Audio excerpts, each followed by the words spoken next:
Now I'm going to close with 10 words of counsel that I want to give to persons who are not married but who have to deal with sexual desires. And many of these are helpful also, I find, still in married life as well.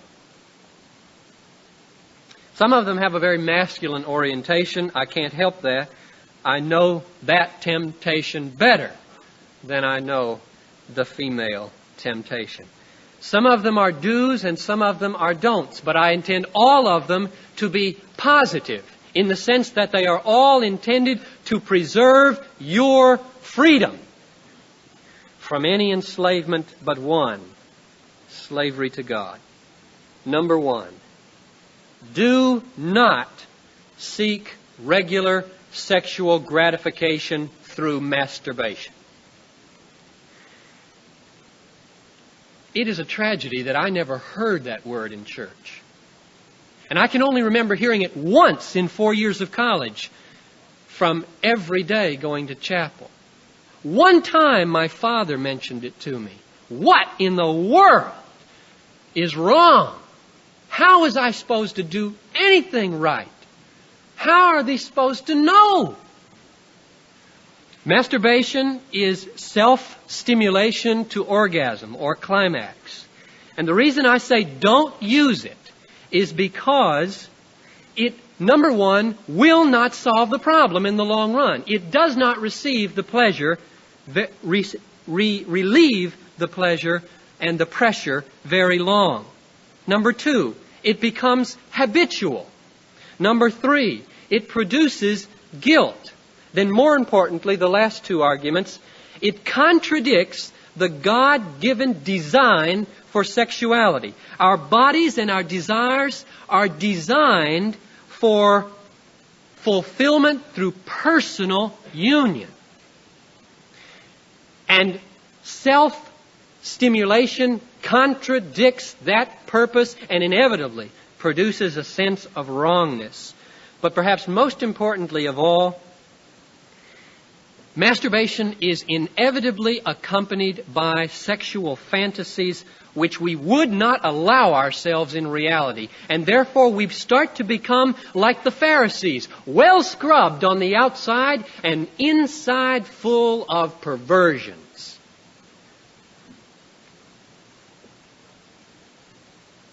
Therefore, number one, do not seek relief and satisfaction for your sexual desires through masturbation.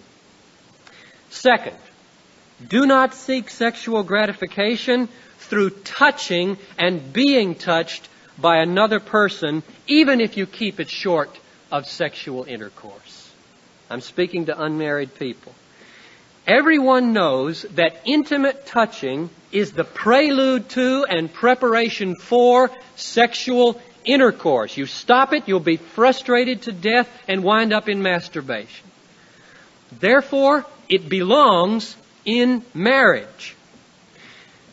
Now, where that permanent commitment of marriage is missing, caressing and touching tends to become manipulation of another person for a cheap, personal, private, physical thrill, and therefore contradicts the law of love.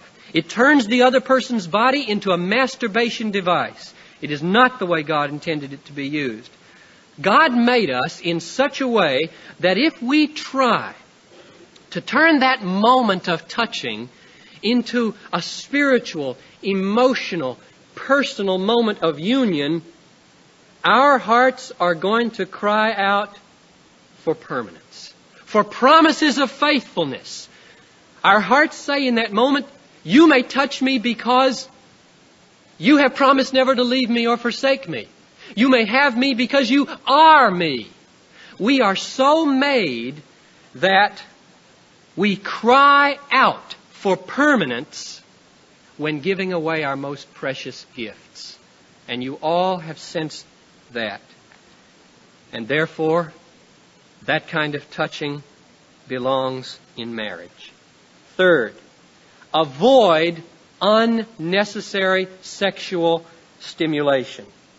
It doesn't take any brains to know that there are enough X-rated movie houses and adult bookstores in this city to keep a person livid 24 hours a day. To visit those crummy places is temptation enough.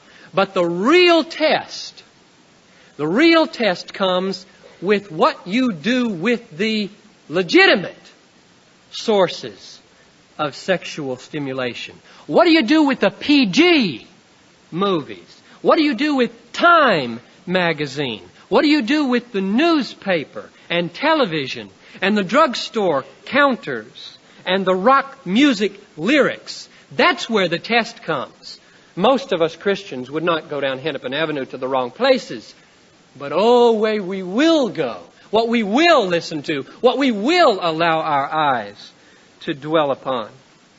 This is the great test of whether we are free or whether we are enslaved to the slave master of our bodily passions, to keep on looking and keep on listening and keep on doing it. Fourth, when the stimulation comes and the sexual desire rises, perform a very conscious act of transfer onto Christ. I wish somebody had told me about this and shown me this years ago. I discovered this after I was married. You're riding down the street, and a billboard or a marquee sows the seed of sexual desire and desire for sexual gratification in your mind. And it moves through your body. What do? This is what I find very helpful still. You take that desire and you very consciously do something like this. You say, Jesus, it's there now, and I acknowledge that you are my Lord and my God. My greatest desire in all the world is to love you, obey you, delight in you. And therefore, Lord, I take this desire that has been sown in my body and I take it away from your competitor. I purge it and I give it to you, and now I desire you with that desire. And I thank you for liberating me from the bondage of sin. It is remarkable of how much power we can gain over the direction of our desires if we go on to number 5, namely, pray. Pray that God will give you in ever-increasing strength that love to Him, that desire to know Him and obey Him above all else. I read a sermon by Thomas Chalmers, an old Scottish preacher, once, entitled The Expulsive Power of a New Affection. The title's just stuck because it's so good. The most effective way to get rid of a desire that you don't want but you have is to recognize that it's there, admit it, and push it out with a new one. You can't get rid of it really any other way. Not effectively. Remember, Jesus talked about getting the heart clean of one devil. You sweep it nice and clean, it stays empty, and boom, 7 more come back. So it is with sexual desires. You must replace them with something new, a new affection. And prayer is the summoning of divine assistance to produce those new desires in our hearts.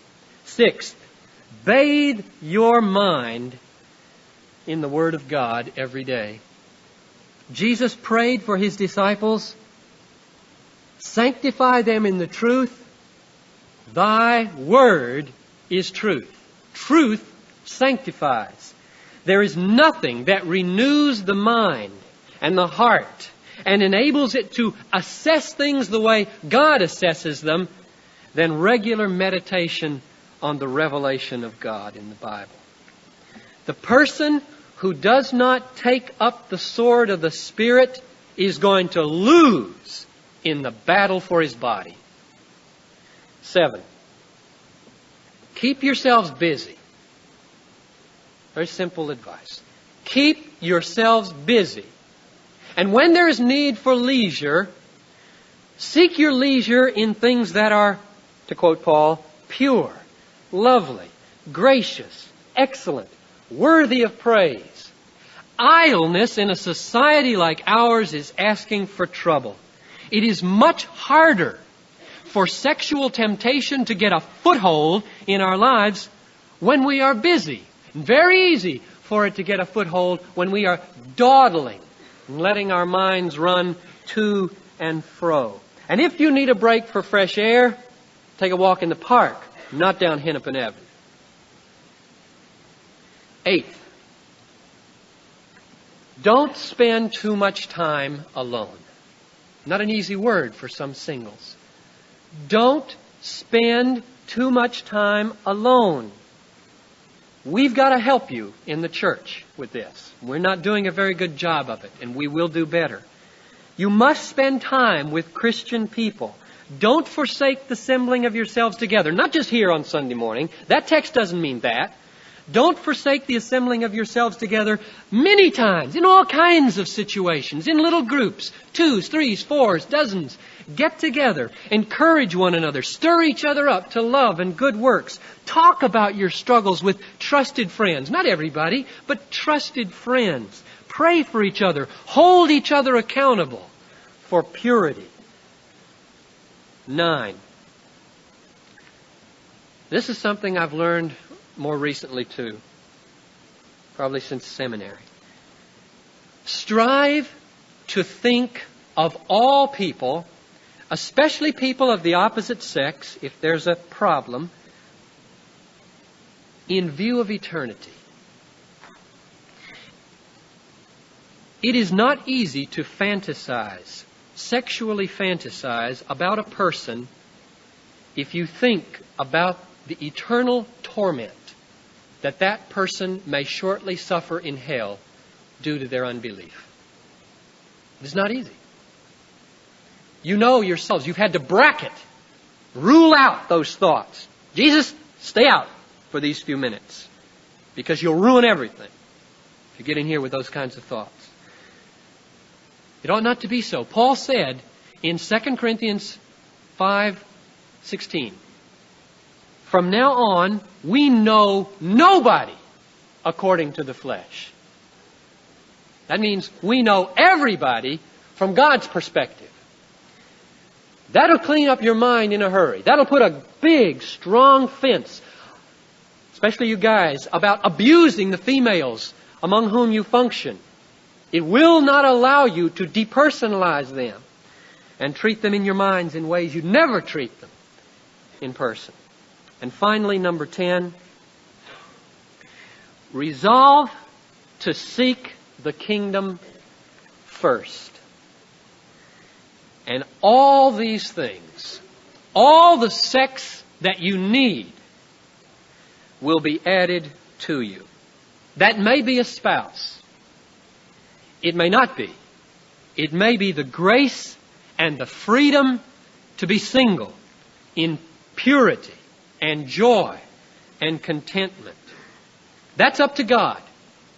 Ours is to seek the kingdom first, which means, in other words, our all-consuming passion in life must be to glorify God in our bodies by keeping ourselves free from every enslavement but one, the joyful, fulfilling slavery to God.